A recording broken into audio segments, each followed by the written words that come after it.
How to access YouTube TV Golf Channel free trial. Step number 1, sign up for YouTube TV free trial. Go to the YouTube TV website.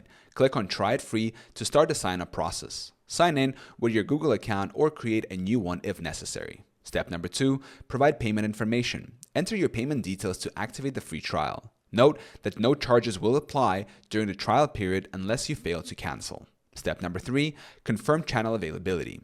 During sign-up, review the channel lineup to ensure that the Golf channel is included. YouTube TV's base plan typically includes the Golf channel.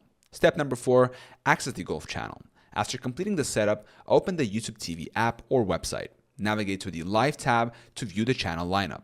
Select the Golf channel to start streaming live golf events and related content. Step number 5, use Cloud DVR to record events. Take advantage of YouTube's unlimited Cloud DVR to record golf tournaments and shows.